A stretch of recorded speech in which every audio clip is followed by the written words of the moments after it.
আসসালামু আলাইকুম রহমতুল্লাহ। প্রিয় দর্শক, কেমন আছেন? আশা করি ভালো আছেন। প্রিয় দর্শক, দুই কারণে পেছানো হলো এইচএসসি পরীক্ষা। 18 এপ্রিল 2026 এই প্রতিবেদনটি প্রকাশিত হয়েছে। প্রিয় দর্শক, চলতি বছরের এইচএসসি ও সমমান পরীক্ষা আগামী 7 জুন থেকে শুরু হওয়ার কথা থাকলেও সেটি পেছানো হয়েছে। নতুন সিদ্ধান্ত অনুযায়ী আগামী 2 জুলাই থেকে এ পরীক্ষা শুরু হবে। প্রশ্ন উঠছে, কেন আগের সিদ্ধান্ত থেকে সরে আসলো শিক্ষা মন্ত্রণালয়?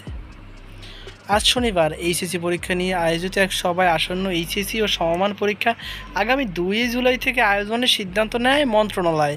শিক্ষা এবং প্রাথমিক গণশিক্ষামন্ত্রী ডক্টর আনম ও এহসানুল হক মিলন সবার একটি সূত্রে জানিয়েছে, মূলত দুটি কারণে পরীক্ষা শুরুর আগে সিদ্ধান্ত থেকে সরিয়ে এসেছে শিক্ষা মন্ত্রণালয়। এর মধ্যে প্রধান কারণটি হলো শিক্ষার্থীদের দাবি ছিল জুলাই থেকে পরীক্ষা শুরু করা হোক। শিক্ষার্থীদের দাবি ছাড়াও যারা এইচএসসি ও সমমান পরীক্ষা দেবেন তাদের ক্লাস শুরুর বিষয়টিও গুরুত্ব সহকারে বিবেচনা করা হয়েছে।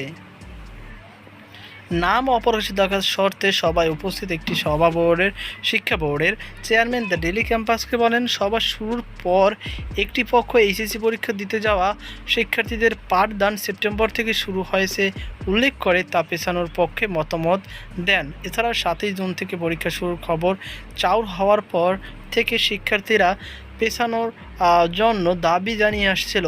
এই দুটি বিষয় গুরুত্ব সহকারে বিবেচনা করে পরীক্ষা 2 জুলাই থেকে শুরুর সিদ্ধান্ত হয়েছে। এদিকে চলতি বছরের এইচএসসি ও সমমান পরীক্ষা 5 সপ্তাহের মধ্যে নেওয়ার প্রাথমিক সিদ্ধান্ত হয়েছে। রুটিন প্রকাশের মধ্য দিয়ে বিষয়টি চূড়ান্ত অনুমোদন পাবে বলেও জানায় ওই সূত্রটি। তথ্যমতে গত বছর এইচএসসি ও সমমান পরীক্ষা 26 জুন থেকে শুরু হয়ে 21 আগস্ট পর্যন্ত চলে। সেই হিসাবে বিগত বছরটিতে পাবলিক পরীক্ষাটি নিতে প্রায় 2 মাস সময় লাগে। এতে শিক্ষার্থী ও প্রশাসন সংশ্লিষ্টদের লম্বা প্রক্রিয়ার মধ্যে দিয়ে যেতে হয়। মূলত এই বিষয়টি কমিয়ে আনতে চলতি বছরের পরীক্ষা 5 সপ্তাহের মধ্যে নেওয়ার প্রাথমিক সিদ্ধান্ত হয়েছে।